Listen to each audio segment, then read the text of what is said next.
Hello, everybody. It is Marie here from the Quarantine Diaries. Day 14, 2 weeks. Who can believe it? Yeah, 2 weeks by midnight tonight since we've been in level 4 lockdown. And it is so good to come to you again today from the shed, from the she shed out the front of the house. I am trying a new strategy today for canines. Big dog has been locked inside.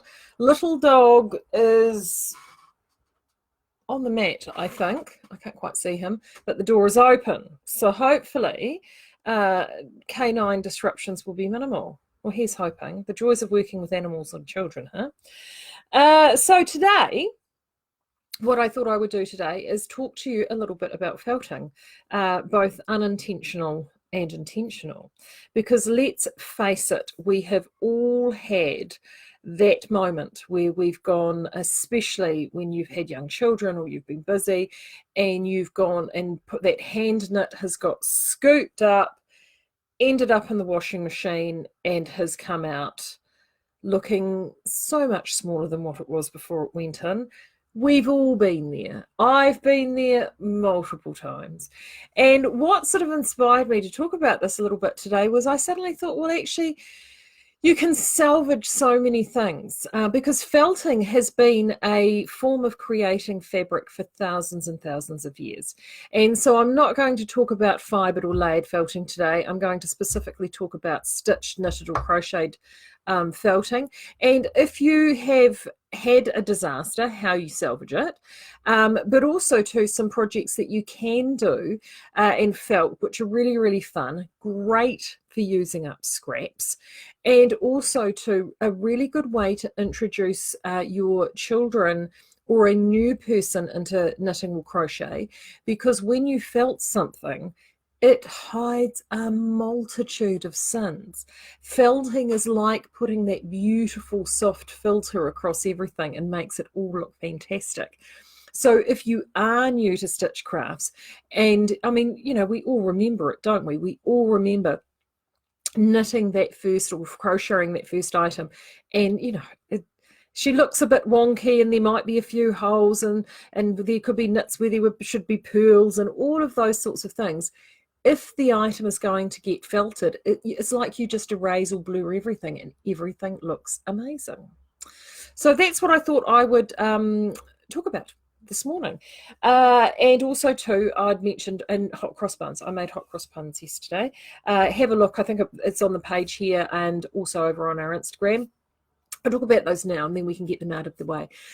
So with the hot cross buns, I just used the Edmonds recipe. Someone has asked me, did I need to use a bread maker? I did actually use a bread maker for the kneading, but that was all. That was only because I was working and I didn't have time to knead. But you don't need to use a bread maker. You can actually knead on your own if you wanted to do it that way.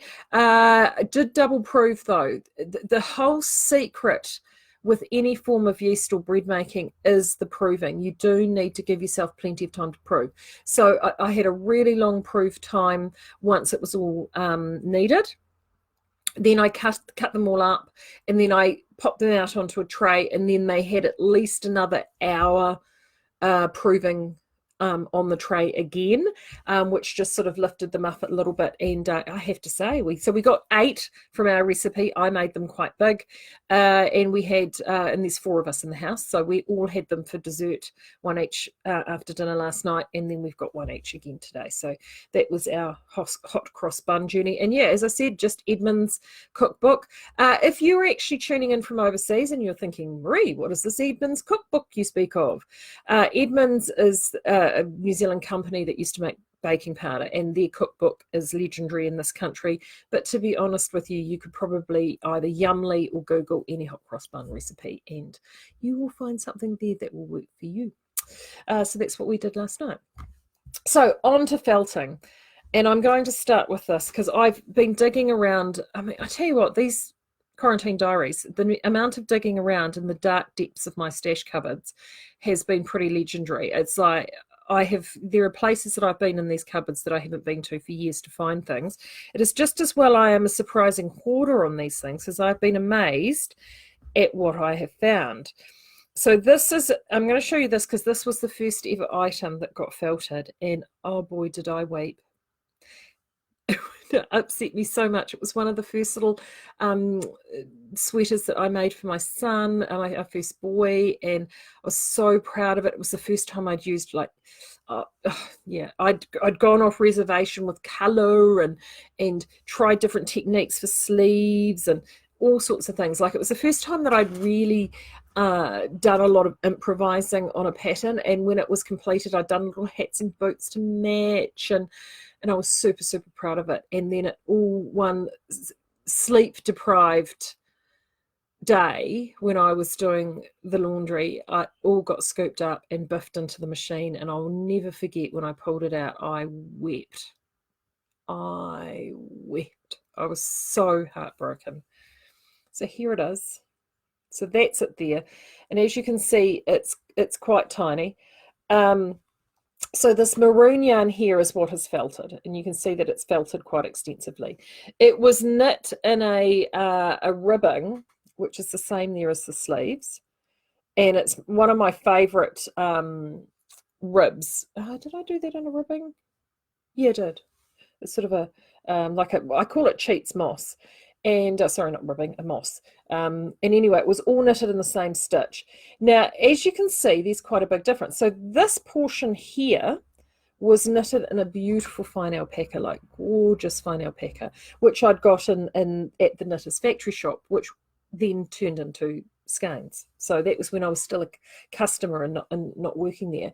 But as you can see, for this guy here, this blue, not so much. And I matched the two of them together because this was a heathered yarn and it had that sort of maroon in it. And this one was machine washable, and this one obviously was not. So that is the first key with felting. If you haven't felted before, machine washable yarns theoretically should be able to go into the machine and survive quite well. Now, I will be the first to tell you, most of them sort of will, but if you're buying machine washable shrink treated yarns in the illusion that you can put them in the machine on a hot wash, which is what this went through, and it's going to be something like a sweatshirt material or a jersey material or any other garment that you actually do that with, it's not. I mean, the reality of it is wool was never designed to be in a hot wash situation. Even machine washable yarns should only ever go through on a gentle cycle, 30 degrees or cold, and preferably be in a delicate bag if you have one, and then short cycle if you have that ability, and then laid out flat. I personally hand wash all my knits, regardless of whether they're machine washable or shrink treated or not. And part of the reason I do that is I find that there is a tendency that if you use the machine, that it's not so much the felting that becomes an issue, but it becomes it's the stretching, and the garment itself can actually get itself bent or stretched out of shape. So just as an aside, and I might even do actually a whole video on garment care, but as an aside, with those machine washable yarns, it's not completely machine washable, and you can kind of see that with this one here, because there is ever so slightly a little bit of felting on that sleeve. So anyway, back to it. So I wept. Oh, did I weep? I was devastated. So, and I can't believe I still keep. Well, I know why I kept it, because I was so upset. So this is this little cardigan here. Now, I didn't throw it away because I did adore it so much. Now, this, to be honest with you, is now perfect. If I'd had daughters, this would be perfect to go on a doll or a teddy bear. And let's face it, we've all got teddy bears sitting out in windows at the minute. So I held on to it. I didn't throw it away. But that's often what can happen. So don't throw it away. Perfect for toy or doll clothing, and that is something that you can do. Now, the whole principle with the felting, and you can see that how short that this has gone, is generally when something gets felted, depending on the fiber and depending on the stitch, you're running anywhere between 15 to up to almost 30% shrinkage in the item. So if you actually get the situation where something's happened accidentally, by knowing actually what your shrinkage factor is, that means that you can turn your felt into something a little bit more intentional. But I'm going to show you some more accidental stuff and what you can do with it first. So that one is perfect to go on a teddy bear or a doll or anything like that that you may have lurking around. The other one that I did is the number one pattern that I probably knitted most often for my kids, particularly once they started getting an older infancy, so from about 6 months onwards. I didn't do it so much for when they were newborns, but I definitely did it when they were older, well, a little bit older, was Milo, which is a knitted in the round simple vest by Georgie Nicholson, aka Tiki Knits, and Milo is fantastic. Milo was my very, very first knit in the round pattern. It's what taught me how to knit in the round, and it's the perfect pattern to learn for knitting in the round because it is so well written. And she wrote it specifically for her sister because she wanted to write it in such a way for somebody who is new to knitting, how to follow each one of the steps to actually be able to achieve it. And it's incredibly well written, very, very long. There's extensive tutorials at the back of the pattern on actually how to achieve that in knitting in the round. And I've actually given it to so many people over the years saying this is what you should actually start with, and it's perfect. It's absolutely perfect. So I've knitted a whole heap of them, absolutely love them, but every now and then disaster strikes, like this one here.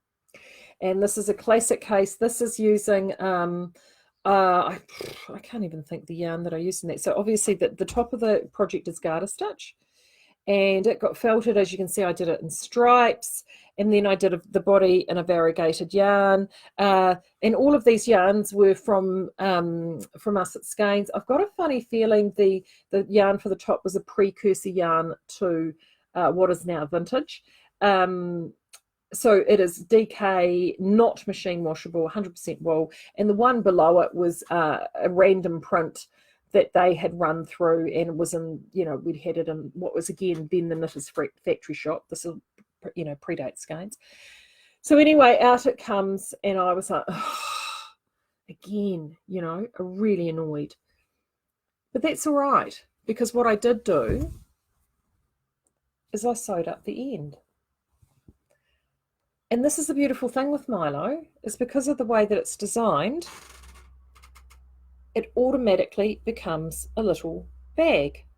And as you can see, it kind of looks like it's meant to be like that. And if you wanted to, you could actually felt or applique across different things across the top of it and actually make it look like it was meant to be that way. And it's I've actually got two like this. The second one I couldn't find. It's in my son's bedroom. I tried to sneak up there before the broadcast to see if I could find it. He uses it to stick. He's got Lego in it, I think. Both of these, he ended up with both of them, and he loved them. He used to put, like, if he needed to go somewhere, he'd put his cars or trucks or what have you in here, and it's sturdy, and it really is fantastic. So that is something that you can do if you end up with a vest or something like this, or even a sweater. So imagine you've got your sweater and jumper and you've got sleeves off the side here like this one, right? There's no reason, once it's felted, you can take to this with a pair of scissors, right? Because this is a very firm, robust fabric. So that's your other option. You've got a sweater, you've got your sleeves hanging off. It's toast. She's toast. It's like, woohoo, that's not going anywhere. There's absolutely no reason why you can't cut those sleeves off, open the hole up, pop a seam in the bottom, and actually turn it into a bag. I've also had it where I have another vest that I did. If you go to my Ravelry page, you'll see a tunic that I did in super chunky yarns. We used to do a lot of single roving super chunkies, and they became our Texas range, and I did a huge big one. I knitted this, it's called the Midori tunic, and it's super easy thing to knit, and it was loads of fun. I used to wear it at work, and it's just pop over the head, simple, super chunky tunic. And it's bright lime green. It was sort of a mossy, rich, limey green, citrusy green. And we also have towels that exact same colour here. And unfortunately, that got picked up and ended up in the towels one day, and the load got put on. I just didn't even see it. Just was totally camouflaged amongst the towels. Hot wash the towels goes on, pulled it out, and hello, here it was. And I did exactly the same treatment because it was actually a vest. It had a similar, it was more like that in terms of its design because it was a rounder neck around the top. But I did exactly the same thing. I just, and unfortunately it's at work, so I can't show you. It's held hostage at Skanes. But I had the handles like that. It came out and it sort of was triangular that way, like a trapezoid. And then I just sewed the bottom up. It's actually now got books and stuff on it. I've embellished it with knitted flowers, and I turned it into a bag. I wasn't going to throw it out. I don't throw anything out. So those are some of the things that you can do with the disasters. If you've done it to not necessarily a hand knitted item, but you've actually done it with a commercial item, so you've got that lovely jumper, and hello, I've got my young, oh, here we go. Do you want to come and say hello to everybody? I've just been telling them, have you still got your bag like this? Remember the blue one? Yeah, I think so. Yeah, it is. It's up in your room. Come around and say, do you want to come and say hello? You go, this is Louie. This is the one we were just talking about, these bags. Remember when we made these? Oh, yeah, when we went too small. Yeah, and you used to put Lego and cars and all sorts of things in these, eh? Yeah. So it's good. Are you hungry? Yes. Okay, you need to ask Daddy because Daddy's there because I'm talking to everybody now. Is that all right? Yeah. All right. And remember, those hot cross buns are also in that bread bag if you want one of those. Hey, am I able to use the milk? Because I know we don't have too much. Yes, you could just check with Daddy if that's all right. And I'm going to the supermarket after this. Okay. All right. See? Not dogs today, children. Excellent. That's so funny. So that's the big boy. Where was I? Before I lost my train of thought. Oh yeah, commercial jumpers. So if you've got a commercial jumper and you've done that too, and you're heartbroken, and it's always the expensive ones, right? It's always the expensive one. It'll be that one, that really special Angora one, or the one that's got the possum in it, or it'll be the special one. Once it's felted, particularly if it is a jumper, once it's felted, theoretically, you've got this very rigid, tight item. Okay? Hit it with the scissors. Get your sewing skills out. If it's a jumper and it's, felted with little, arms like that, I would be pulling the scissors out. I would be seaming across the bottom, and I would be turning that sucker into a cushion. I really would. Honestly, don't be too heartbroken. It would make a fantastic cushion. It doesn't matter if it looks a little bit wonky or a little bit strange. It would make a fantastic cushion. So do a little bit of a dig on the internet. I have got a really fantastic book, which is at work, unfortunately, but it's called, I think, Knit It, Felt It, Sew It. I've got a funny feeling. It was a gift years ago, and it's actually a book using existing garments or other things that have either been accidentally felted or you felt on purpose, and how to actually make felted fabric from those items and then turn them into other garments or items around the house. So it's a way of sort of upcycling those particular items. So that's what happens if you've felted accidentally. If you haven't felted accidentally, though, and you want to felt on purpose, one of the number one things that most people think of is slippers, because felted slippers, particularly coming into this time of year, are an absolute, utter joy. The one that I fell in love with early on was one called the Norwegian house slipper. There are multiple variations of this, and I've actually this morning been gathering up all the links, which I'll make sure get dropped into the comments for you when this is done. And this is the guy here. It sort of kind of looks like a little jester slipper. I can't tell you how many. Oh, you see that one needs a wee bit of a stitch up. How many of these I made. So there's one pair there. I can't believe I found these. See, I don't throw anything out, honestly. So that's one pair there. Louis that you met, these were actually, both of these were his. He adored these. He spent pretty much his entire life in bare feet for the longest time. And the only time I could get anything on his feet in the winter when it was cold was this, because it was soft and flexible. He wouldn't even do socks. And so he absolutely loved them. And here's another pair there. And I had loads of them. And as you can see, they've all got different colours. The yarn that I used for most of these were all ones from Skeins. This is a really good one, actually, because this, I can tell you exactly what these are. That one there is Truffle from Vintage, Sweet Corn from Vintage, and this one here was some Noro Korean, which I'd had left over from another project. And because you don't need very much. And essentially with these Norwegian house slippers, you're knitting, it's all garter stitch. You're just knitting a whole row of blocks like this. Then you're picking up some stitches and adding 2 blocks to the top. And then you go into this magical origami where you need to sew it up, that's the challenging part, to be honest with you. And then you pop it in the wash. Now, when I first started making these, there were no YouTube videos around on how to put them together. I had to figure it out using the written instructions that they had. And to be fair, they weren't overly brilliant. Once you've actually done it once successfully and you have that ha-ha moment, it is the easiest thing in the world. But trying to figure it out initially, because it does seem a little counterintuitive. Now, there are a couple of, I've now found an improved set of instructions for these slippers.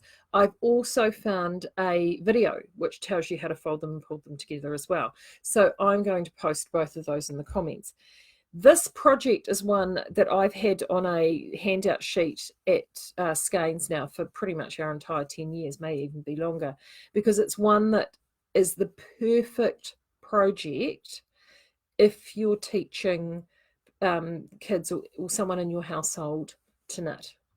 Absolutely perfect, because it's all in garter stitch. Your rows, how wide your rows are, just depends what size you're wanting to knit. I think from memory, I'd actually worked some sizings out, and I think adult sizing was, I think, 30 stitches to would do most average adults, and I think kids sizing was started from 15 stitches. I think these were 15. So it was really, really straightforward. So the trick with these is all you need is double knitting yarn that isn't machine washable. So if you've got any Perrindale at home, as you can see, Vintage, I used a lot of Vintage on these. I found Vintage felted beautifully. It just worked really, really well. Perrindale worked well. What else worked well? Oh, Southlander. Southlander was brilliant. And in fact, if you wanted, Southlander DK is ideal, but actually if you've got some Southlander bulky at home, Southlander bulky works really, really well. What else have we got that would work really? Oh, the new Cozy and Snug. New Cozy and Snug is oh no, it wouldn't. No, it's machine wash treated. No, it wouldn't. No, ignore that. Strike that, Marie. No, that wouldn't work. Perrindale would work. Vintage would work. Oh, Pearl would work. Pearl isn't machine wash treated. I don't know how it would go though. It's not a grippy construction. Southlander definitely would work. Those would be your top ones. Also have a look at some of the other yarns that you have. Just check the ball band, or if you don't have the ball band, check on Ravelry, and if it's not machine washable, then you should be good to go. Now, I pulled these out, and I'm glad I kept them because they have, obviously they've been well loved and well worn. This one even is a little bit pilly. But they, you know, they're felted, but as kids run around, they get holes. And I've just gone and pulled this out to show you that you can actually very simply mend them. So I've just gone and put a very, very simple darned patch on there. So I've done it that side, and I've just gone one way or another. That's what it looks on the other side. It's not attractive. Doesn't need to be though, because once you've actually patched this up, you can actually go through with your holes, patch them all up. I've got another one there with these its mate, and I can just basically run a lattice across, run it back the other way across, do that, all you need to do is put these back in the washing machine again, and the yarn that isn't felted will felt. Don't make your latticing too tight. Just keep it nice and loose, and it should patch it all up and they'll be as good as new again. So I'm going to do that with those. The other trick with these is, as you'll notice, all of mine are in 3 colours. You don't have to do them in 3 colours, but it's best to do them in 3 colours, A, because I think they look great, but B, when it comes to folding them together, you need to fold it across in sections, and if you've done the blocks of colour, it's very, very easy to see where you need to fold and where you need to sew. So that is why I've done that. The new updated pattern that I found is what I ended up doing with the sheet that I had, which unfortunately I don't have access to because it's on my computer at work. I actually had put on there where the blocks of colour actually sit on the slipper, so you could plan your blocks of colour out. And I found another one, someone else has already done that and actually explained how to fold and do all of those things. So I will pop those links up. But I just think both of them, those felted slippers are a real goodie. And there's loads out there. If you go onto Ravelry, honestly, and just put in felted slippers, there are heaps. Now, I'm just having a quick look at some questions if you've got any. There's heaps here. Leanne, I love the wrap. Now, if it's the wrap, that is Hello Tourist by Wonderlanding, which is free on Ravelry, and it's one that I featured a while ago. I knitted that, not the summer just gone, the summer before. I absolutely love it. Double knitting, that one's done in Pearl in the Tiari colorway, which we don't have this year. We actually changed it to Sea Silk this year, so it's a little bit more golden this year as opposed to vibrant yellow. But that in Pearl is an absolute cracker, but it would work really well in any DK yarn, and it's super easy. What else have we got? Oh, Karen's in the supermarket queue. How bad is it, Karen? Ooh, I'm terrified. I haven't been yet. Like, I literally... Oh God, I went to the supermarket about the Monday before the lockdown, and then of course everything was announced, and it was all just, was it Monday? No, it might have even been the week previous. So I haven't been to the supermarket for like 3 weeks. Oh, I'm terrified. I'm quite terrified. Anyway. Oh, Michelle's saying here, Hitchhiker. Yes, Michelle, it is Hitchhiker. This is the very, very first Hitchhiker I ever knitted. And I knitted it in, actually I'll spin it around that way too, just to show you both sides. There you go. And this is often when I knit a pattern for the first time, I actually knit it to the instructions provided by the designer.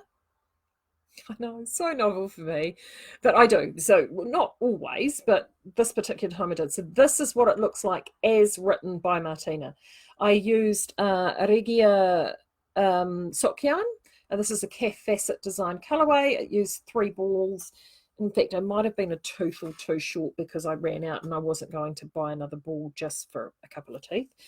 And since then, I've modified it. I personally find I prefer it. She's done this on a 3mm needle from memory from the pattern. I personally prefer it on a slightly bigger needle.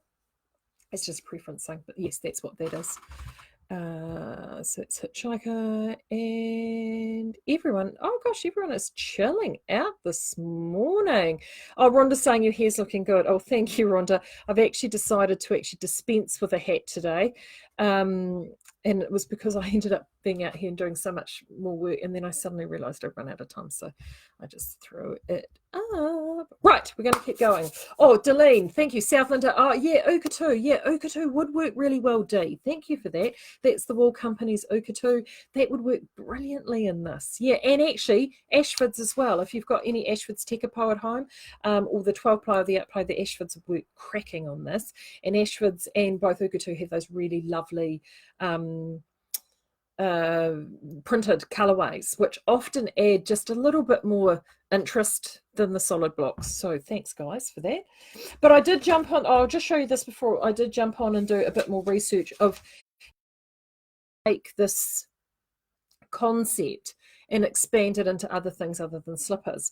I dug this out of the hot water cupboard, and this is obviously hottie, and it's in a felted, and that's probably, oh yes, I see my son's knotted it. Right, I'm not going to try and unknot it.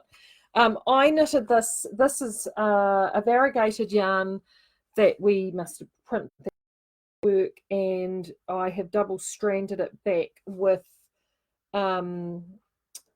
vintage alpine green. Yeah, vintage alpine green, judging by the colour. So that is 2 strands, and I just garter stitched it, and I created a just a rectangle, and then I just felted it down, and I worked out, so this is what I wanted to talk about, the proportions. I worked out that the proportions would be, I basically made it around 15% bigger than my hottie, so it sort of was like that, might have been closer to 20%, and popped her in the wash. And as you can see, it didn't actually felt up, this one, as much as I thought it would. And I think it's because the variegated yarn, whilst not machine wash treated, was actually quite a smooth construction. So it's really the vintage that's felted around it, but it doesn't matter.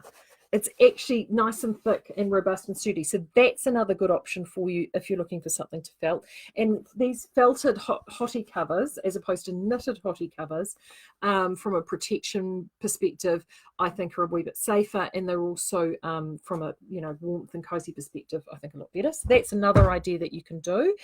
The other one, in terms of felted slippers as well, if you don't like the idea of doing the origami with these Norwegian felted slippers, I have found one that, just if you're someone who knits in the round, free on Ravelry, it's called the Marsh Felted Slipper by Claudia Olson. I've got the link, so I'll pop this up. Now, the nice thing about this one here is that that's showing it in quite a cropped size. On Ravelry, if you look it up, I mean, people have actually knitted like boots, full-on felted boots in them. They've done a whole heap. It's just looking at the pattern, it's incredibly straightforward. You're just essentially, she's around doing a series of increases, then a series of decreases, and then a 3 needle bind off at the bottom, because you don't have to be terribly fussy about these things, because it's all going in the wash and it's going to be felted anyway. So I thought that one was a real goodie. The other thing I came up with as well was this little guy here, which I found, which was a felted coaster.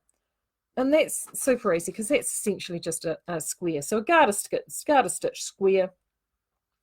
They're using around 6mm needles. They used, what did they use here? 6mm needles and worsted weight yarn. So 6mm needles and a 12-ply yarn. So that in Southlander would work really well, Southlander bulky. But I find that a 5mm, I do this, by the way, on a 5mm needle using DK. I find a 5mm needle and DK seems to be the perfect marriage of creating a fabric, and you get a relatively thick felt. The thicker the yarn and the thicker the needle, the thicker the felt. If you've got this in stash, which is Texas, or any of the Skeins branded single roving super chunky yarns, and we did a whole heap of them a number of years ago. So we did the Texas only got discontinued year before last, and then prior to that, those single roving yarns, we had a number of them out there. Even if you've got some burlesque lurking around in your stash, those yarns there, but especially the single roving super chunks, they felt up like a dream. They are so good, and I would knit that up on an 8 or 9mm needle, and you can, seriously, they felt up so well, and you get this wonderful thick fabric. And especially too, if you come across a felted pattern and it calls for 2 double knits knitted together on a larger needle, you can do that single roving, instead a single strand of that, as opposed to 2 double knits, or even 2 bulkies or chunkies. That will work quite well. The other one too, the other fun thing to make with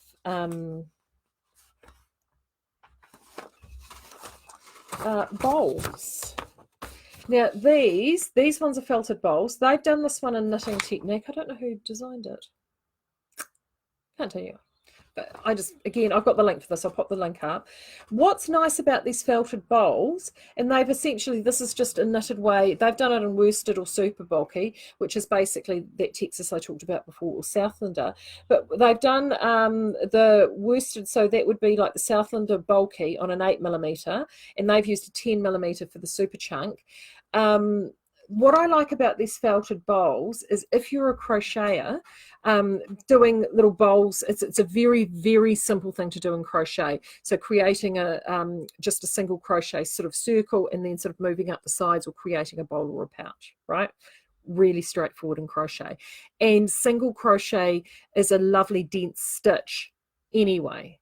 So if you're doing some single crochet or you prefer to crochet and not knit, I think single crochet is perfect for anything you want to do in felt. It gives you that really fantastic fabric, and you can do in things like bowls. And the advantage you have in crochet that we don't have in knitting is crochet, of course, it's much, much easier to go off in every which direction. So in crochet, and that's where actually the bags come in, just talking about it with crochet. So with crochet, if you were wanting to knit a bag, you would single crochet your shape, whatever shape you want to do, and you start with your bottom chain, and then you just pick it up and just literally go around and around and around, do whatever shape that you want. It's easy for you to actually create handles. It's easy for you to create holes. It's easy for you to do whatever it is that you want to do in crochet. You've got much, much easier flexibility to do that as you're working around, and then pop it in and felt it. So don't think that this has to be a knitted fabric. Crochet is actually a really, really nice alternative for you. And last but not least, one that sits very near and dear to my heart, oh, there he goes, His Highness, is this one here. Look at that! Felted wine bottle holders. That would make a really brilliant Christmas gift, I think. And you know what? You could even make, the casserole carriers for potluck dinners. The applications are endless. Use your imagination. So if you've got a whole heap of non-treated yarns lurking around and you are looking for that project, actually knitted felt I think would be fun. But as I mentioned before, starter projects, I think these are a great starter project for kids. And felted items, whether you're teaching them how to knit or teaching them how to crochet, but if your end goal is something to be felted, it just means it comes out and it looks fantastic. So it's nice and easy for them. I think it's a nice idea for everybody. Right, I'll just have one quick last look here. Oh dear, Barbara was saying she had to line up for 40 minutes because she desperately needed to get some Vogels. Yeah, but I hear people will do anything for Vogels, Barbara. There we go. Michelle's saying that she learnt to knit at 9, and her first project she did was a half pair of knitted slippers. And that's just it. It is that's a really neat thing about this knitted felt. It's just an easy way to get in and get that completion if you're looking for a project to start. Tomorrow I'm going to jump in once I come off here, and I'm going to pop all those links in the comments for you. Tomorrow I am hoping to catch up. Fingers crossed the technology will work with Stephen Berg, aka Stephen B, over in Minnesota. He's on lockdown there with his mum, and with any luck we might have Mama Krista as well, so that will be loads of fun. And then we've got Ethan coming up again for Pajama Party Saturday. I haven't spoken to him yet, so we haven't quite decided what we're going to talk about. But let's face it, it's Ethan and I. That's never really a problem. I think one of the things we might talk about is by then I'm picking the final clue for the mystery knit-along. The Outlaw Bohemia Sport mystery knit-along will be completed. So we can talk about that. If you have been following it in the Speakeasy, a number of you have been cross-posting into there. Your progress is a stunningly beautiful colourwork hat by Kurt Payne, absolutely gorgeous. So we will definitely be talking about that on Saturday. But until then, have a really, really great day. I'll be back again tomorrow. And consider doing a bit of felting, and don't necessarily go off and intentionally felt something that doesn't require it. But you know what? If you do have that happy accident in the washing machine, it's not the end of the world. I'll see you again tomorrow, same time, same place. I'll be here. Bye.